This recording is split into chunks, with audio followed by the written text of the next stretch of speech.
Welcome to another Ref Show with former Manchester United coach Paul McGuinness. Welcome back, Paul, and with Mark Halsey. Welcome back to you as well, Mark, with loads to talk about from the weekend's Premier League and Championship action. Some real big talking points in the Championship. But let's kick off with the two Manchester clubs who were in action on the Sunday in the Premier League. Obviously, there are incidents to talk about in both these games. But if we take those out for a moment, I know you can't from the overall, how did Anthony Taylor and Mike Dean do? Obviously, it's like being a goalkeeper. You're judged on your errors, and that's. Although for me, I thought they had good games. That, you know, the recognition Anthony Taylor got his cautions correct. Obviously, we come back to the major talking point, but the actual control of the game and the way they managed the players was good. But as I said, it's being a referee is like being a goalkeeper. You make one key match error, and they're talking about that for the rest of the days. I suppose it's the same for a player. You know, he can have a great game, but put through his own goal in the last minute, or miss a penalty or something, Paul. Yeah, well, it is, but you've got 22 players. There's only one referee, so the focus is even more intensified. And I find sometimes the focus is too much on the referee now, with pundits and to be honest, you've got a lot of pundits now, and a lot of them don't understand refereeing. So it causes a problem when they don't necessarily understand what's happened and then make a comment on it, just like the guy in the pub. They can watch it several times over and still get it wrong, Mark. That's right. And we've got a split second. And we saw this over the weekend with the pundits on TV. I think it was the Aston Villa Nottingham Forest game, and we saw it again yesterday with the Leicester Man United game. The Sunday game. Well, let's talk about the Manchester United game. This was Anthony Taylor, Manchester United's 3-0 win at Leicester. And really only one thing to talk about from it, and that was the Juan Mata challenge. First of all, you, Paul. Red? Well, he's a Man United fan. Well, no. I think in today's age, it's a red card. It's dangerous. It can cause him a lot of damage. He comes up with his studs up, sliding in at a great speed. It's a lot of force.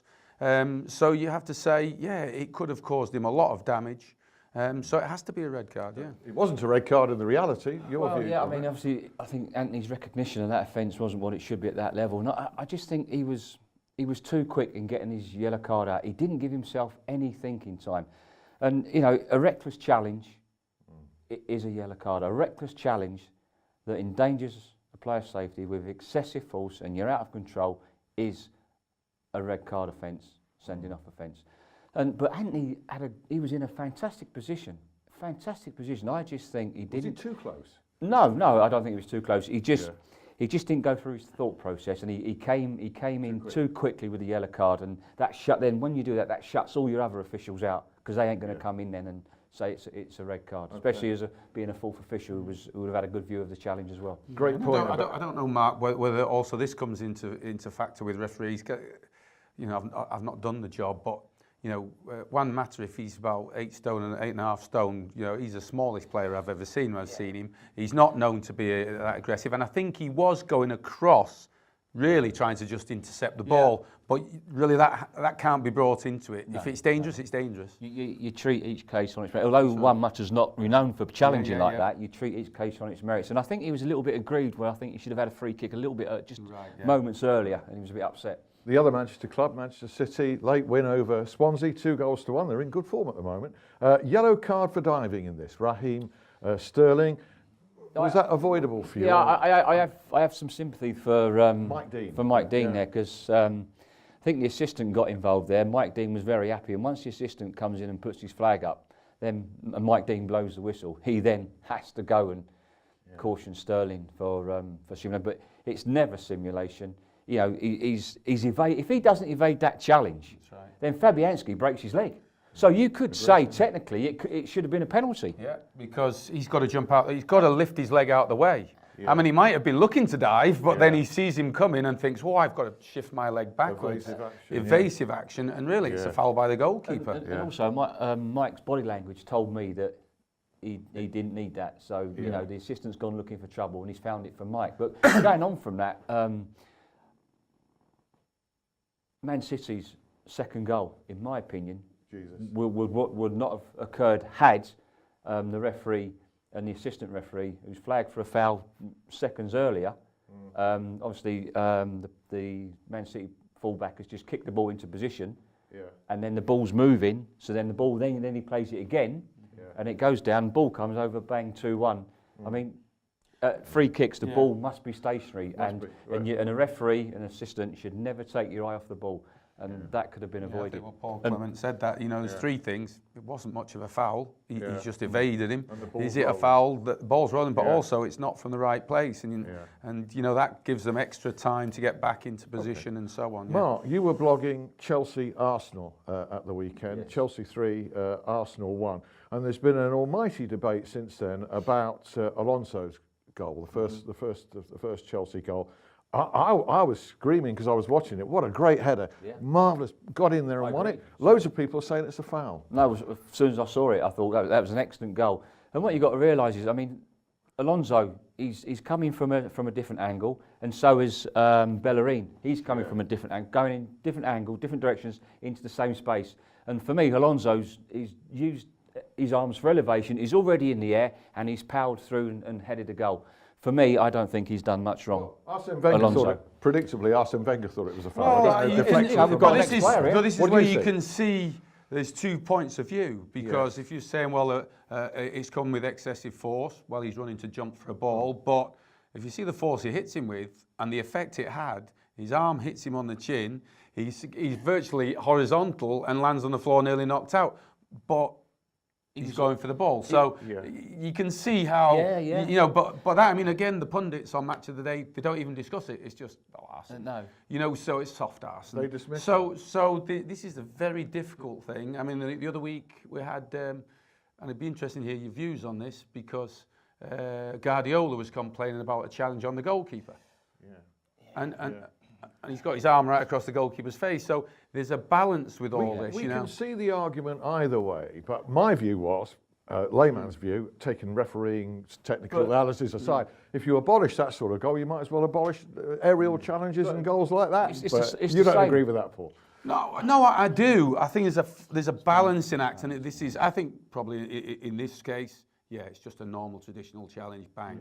But there's a fine line, and this is where it's very, very difficult for referees. At the moment we've got a lot on concussion and all this sort of problem that's causing maybe dementia later on.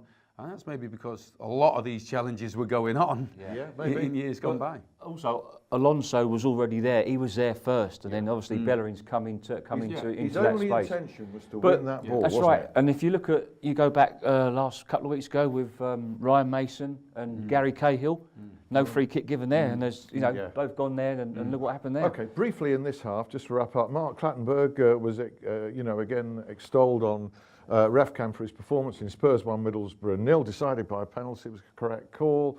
I don't know whether you saw this incident, because I didn't on TV. Borough keeper Valdez, did he catch Dele Alli's face at one point? Was there a case for a card, even a red one? Well, it's difficult. He caught him twice. I mean, to be fair to Mark's moving away, and I think he's seen it right at the end, and that's why he spoke to the players. But I've got to look at the assistant, Jake Collin. He's got to be looking in there. He can see everything. Had he seen it? Would that have been a red? Obviously, they haven't seen it. Now, that gives the FA a chance to take retrospective action. And if they do, I think Middlesbrough could appeal on the case that the ban, because violent conduct's a 3-match ban, and have it downgraded perhaps to a 2-match. Because when you look at that, you think, is that really violent conduct?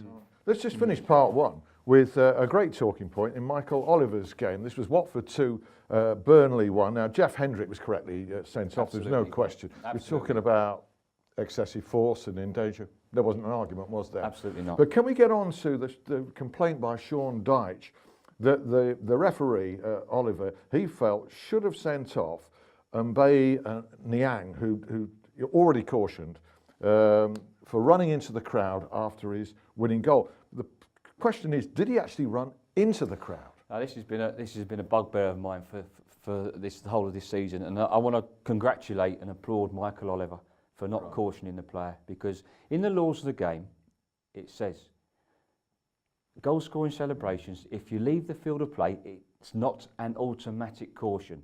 Yes, he left the field of play. If he jumps onto the boards and he jumps into the crowd, then it will become a caution. Now, he didn't do that. And we've seen far too many yellow cards, cautions for that this season when the player has gone over to his own fans.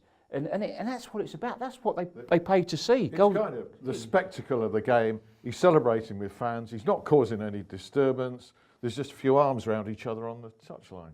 Well, yes and no, because you've got Conte does it as well. Yeah, He's the manager. He's out of his out of his box, and he runs down there. But I have an experience on this because. Can we save that for part two? We'll go for part two. Because we're going to talk about this whole emotional, passionate thing because of Leeds, Huddersfield, and what happened there. Rejoin us.